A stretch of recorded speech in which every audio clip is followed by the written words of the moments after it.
Hello, everyone, and welcome back to Whispers from the Beyond True Ghost Stories. I'm your host, Zach. If you have a story you'd like to share for the podcast, please email me at hauntedhtx@gmail.com. I have 5 great stories for you tonight, and I hope you enjoy them. All right, let's get into it.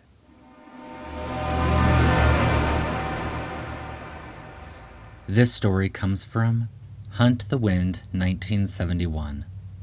What do you think? Did I see a ghost? Not sure if this qualifies, but it scared the shit out of me when I was 16. When I was 16, we lived next to this old abandoned 2-story house that had, at one time, been a boarding house or hotel. I had only ever seen one family move into that 2-story house in all the time we lived next to it. They stayed there a few months but left rather suddenly. By the time of this event, the house had been abandoned for years. I had gone out to feed my dog, Rowdy, after dinner, and it was starting to get dark. Now, normally Rowdy came running to me as all good boys do, but this night he stood at the fence growling towards the 2-story house. The hairs on the back of my neck stood on end. I spoke to Rowdy. He looked up at me and wagged his tail. Then he immediately positioned himself between me and the house next door and resumed his growling. I looked towards the house, not really noticing anything at first. Then I looked up towards one of the 2nd-story windows, and there I saw this tall, thin figure staring at me. His face was pale and gaunt, and his eyes were sunken in and glimmered red. For a moment I thought they blinked. His hair was long, white, and straggly. This figure was dressed like someone straight out of the late 1800s. Think of how Kurt Russell was dressed in Tombstone, and that would be very close. Upon seeing this, I ran for it, vaulting over the fence and clambering into my house. I don't even remember opening the screen door. My dad took one look at me, and I could see the concern on his face. I told him what I had seen, leaving out the part of the blinking red eyes, as I wasn't sure if I had actually seen that or not. And he immediately picked up the phone and called the cops. It took a little while for the cops to show up, but when they did, they took my statement, and after saying it was probably just some kids or a vagrant, they walked towards the house next door. Sometime later, they returned to tell us that there were signs that the house had been broken into, but that there were no signs of anyone being there recently. It was suggested that I, being a 16-year-old, had just imagined it, or that it was a reflection of a passing car. As far as the adults were concerned, all was well. It took a few days to muster up the courage, but when I did, I went to have a look for myself. I simply had to prove to myself that I wasn't seeing things, or hoping that I was. The front door was locked, but the back door was still ajar, but only just. It took some doing, but I managed to force it open. The bottom of the door scraped along the floor as I did so. The floor was coated with a layer of dust and detritus, but I could make out footprints here and there where the cops had made their way through the house. The place smelled musty with a hint of mold and rat droppings. In the corner of one of the front rooms, it looked like someone had been squatting in the house. An old camping lantern, a sleeping bag, some discarded clothing, and some trash, but you could easily tell that these items hadn't been used recently.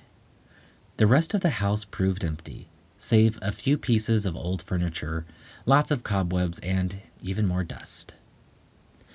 Following the footsteps upstairs, I found the room corresponding to the window where I had seen the gaunt figure. Immediately, every hair on my body pricked, and I got an overwhelming sense of dread. A feeling that I should not be there. My fight or flight was in overdrive, but I couldn't figure out which way to go. The door creaked as I pushed it open, and that certainly didn't help my current state of mind, but I persevered. I grit my teeth and walked towards the door, half expecting something to jump out at me, but nothing did. When I got to the window, I stood there for a moment looking down into my own backyard. I could see my dog tossing his food bowl around and chasing after it. Across the way, I could see cars going over the railroad tracks, and their brake lights lit up as they slowed down to cross the tracks. I thought to myself, maybe I did just see a reflection. The brake lights would certainly explain the red eyes I saw, but not the face, and certainly not the tall figure dressed in the late 1800s. I had almost convinced myself that none of it was real, and was about to turn to leave when I saw, just for the merest sliver of a second, in broad daylight, an image of the man I had seen in the window. It was almost like I was looking in a mirror, except the face I saw wasn't my own. Had I blinked in the moment, I would have missed it, but I hadn't blinked. In a jolt, my fight or flight made up its mind, and I, as they said, vacated post haste. This event triggered a series of serial nightmares lasting several years. Not every night, mind you, but every month or so I'd have a nightmare picking up where the last one left off. And to this day, I can still recall the image of that ghastly figure well enough to describe everything about him in perfect detail, right down to the brown paisley pattern of his vest. Now, dear reader, what do you think? Did I imagine it, or do you think I may have seen something? This story comes from darknessstorytime. I was being watched by something unearthly. Hello, Reddit. I wanted to share my experience that I've had with something rather strange. Only a few people know about this incident, but I feel like I need to get this out there. So, here you go. Before I start, I would like to give you context on the layout of the apartment where I used to live. It was a 3-floor apartment building in which me and my family lived on the 2nd floor. Now, once you get into the apartment, there is a little walkway. You go through the front door, and to the right, there's a closet that couldn't have been more than 3 feet away from the entrance. You look to your left, and there's a little walkway that couldn't have been any more than 4. You pass the threshold, and immediately you're within the middle of the living room and the dining room. This will all be important later in the story. Now, this was back in the early summer of '96 on a Saturday night. I was 15 at the time, and I was in the living room with my aunt who was sleeping on the couch while I was lying down and watching television. It was 12:38 a.m. I remember the time because while I was flicking through channels, the time was displayed on the top right side of the screen. It was dark, and the only light emanating was from the TV. I just so happened to find something interesting to watch when I suddenly felt a sense of dread. I tried to shake it off, but it just stayed in the pit of my stomach.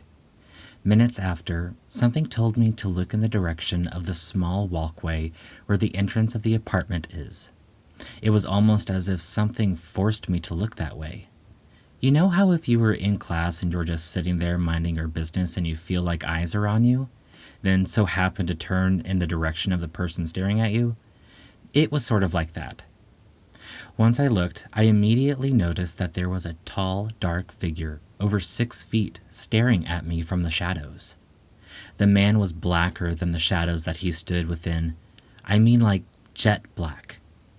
I did a double take, and then squinted under the impression that maybe I was seeing things. But he was standing there, watching me. It was like once he saw me notice him, he was satisfied, and he slowly turned around and walked past the entrance to the apartment, going straight through the closet. I was utterly shocked, as well as terrified when I noticed this. My 15-year-old brain couldn't wrap around what I'd just witnessed.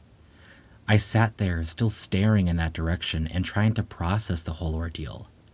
I snapped out of it and quickly went to the closet to see if anyone was there, but to my horror, there wasn't. The front door never opened, nor did the closet door, which baffled me.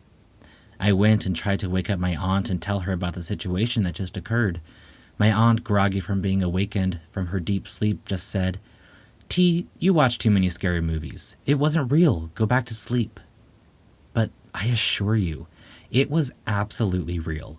The scariest thing of all is that it almost felt like time stopped. Like an out-of-body experience. I felt like I was stuck in limbo somewhere. It was like being present in 2 different realities at the same time.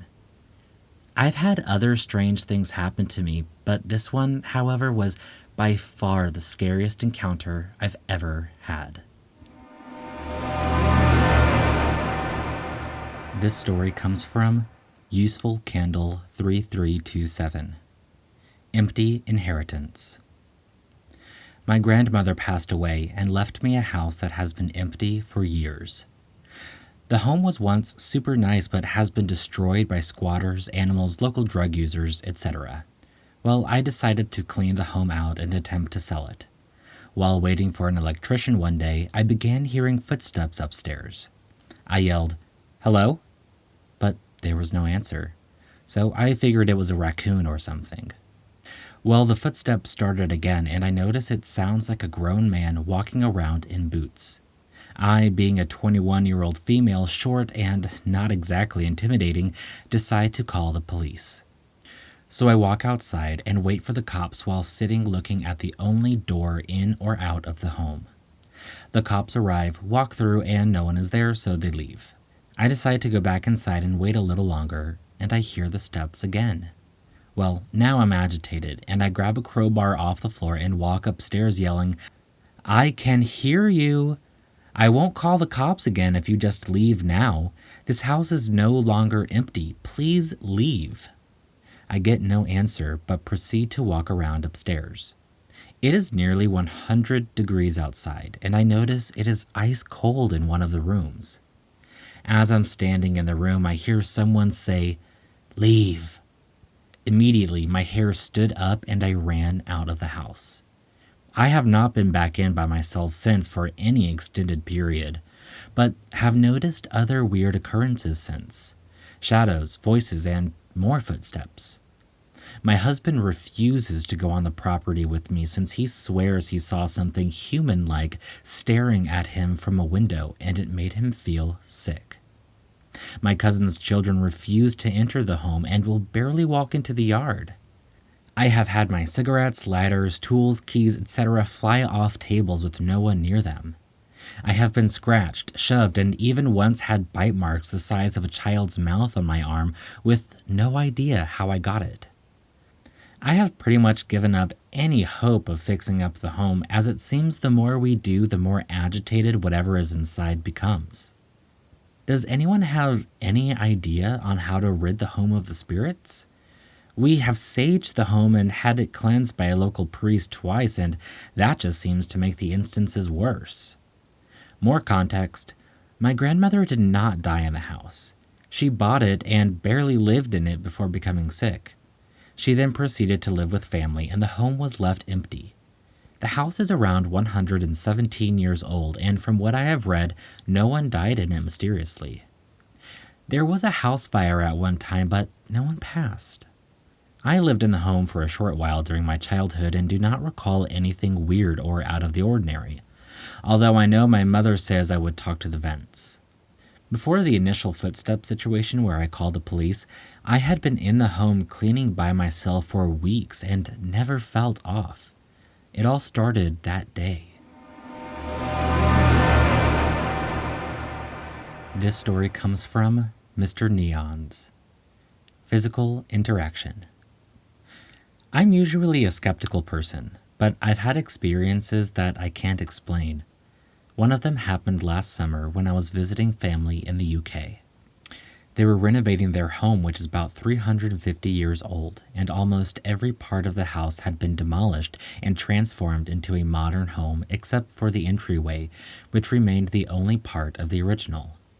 The entryway is connected to the kitchen and has one of those doors which has two parts, where it's basically in half and you can open the top and the bottom. I was stirring my coffee in the kitchen. Everyone had left the house for personal errands, and while stirring, I suddenly got this inexplicable feeling, where you feel like you're being watched. I could almost hear what sounded like walking on gravel, which was outside the entryway. I thought maybe one of my cousins were home and I was expecting them to walk in at any second, but they didn't. Things then suddenly got quiet. Even the birds stopped chirping. It was almost kind of like I zoned out. I'm not sure how to explain it, but after zoning out in the silence for about 4 seconds, I heard a very loud and sudden bang. I look over towards the source of the noise, and the entryway door top part was shaking and swinging outwards. I went over to it, peeked outside. Nobody. I looked around for something which could have fallen and hit it. Nothing. Nobody was home. No cars were in the driveway. No large animals around either. The birds then began chirping again. Their house isn't on a public road. It's in the countryside. What's weird is that both parts of the door were shut, and although it opened both ways, you'd have had to hit it from the inside for it to have swung outward like it did. This story comes from Somebody3742. I'm not exactly sure what to do with this, but I'm a bit worried. So I live in a 2-story house that was built, I think, in 1950 to 1970. I'm honestly not sure. As far as I know, nobody has passed away in or near this house. I don't think it was built on a gravesite or anything, but there have definitely been at least 3 different energies or spirits that I have encountered. One was a little boy who would get mad at me if I said a bad word. Well, more disappointed or annoyed rather than mad. The second was a woman. I'm not really sure what was up with her. She was just kind of there and was super intense and wanting to get my attention.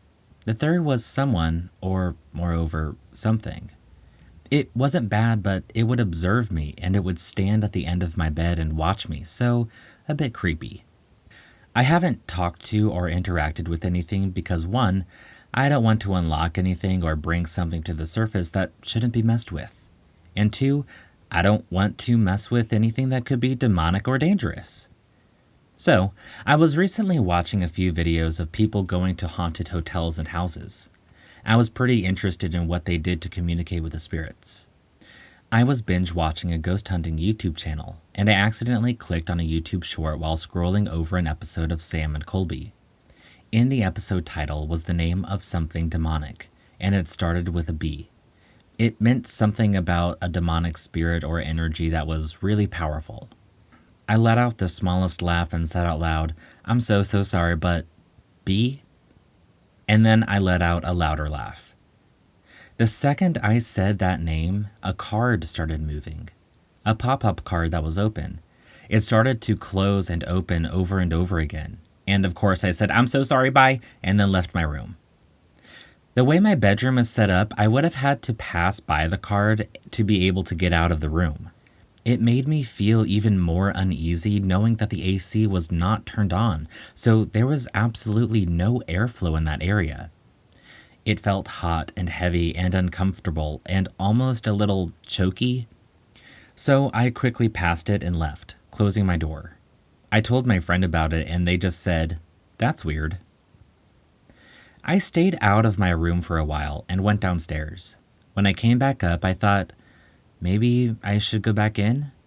So I went back in and it had stopped. When going back over towards the card, it didn't feel as it did before. It was cooler, not heavy, and I didn't feel uncomfortable passing it.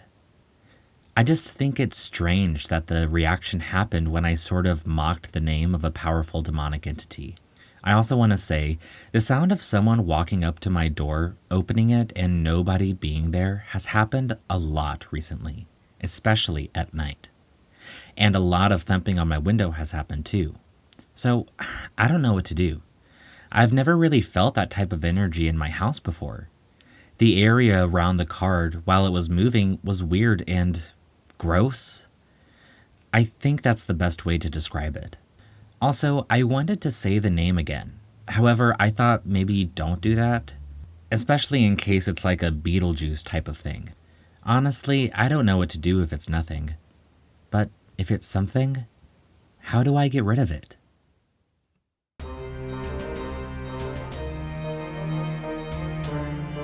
Thank you for listening to this episode of Whispers from the Beyond, True Ghost Stories. If you have a story you'd like to share, please email me at hauntedhtx@gmail.com. I want to thank Hunt the Wind, Darkness Storytime, Useful Candle, Mr. Neons, and Somebody for letting me share their stories. Connect with me on Instagram and tell me what you think of the show. Finally, please leave a 5-star rating and a positive review so more people can find the podcast. That's all for now. Bye, y'all.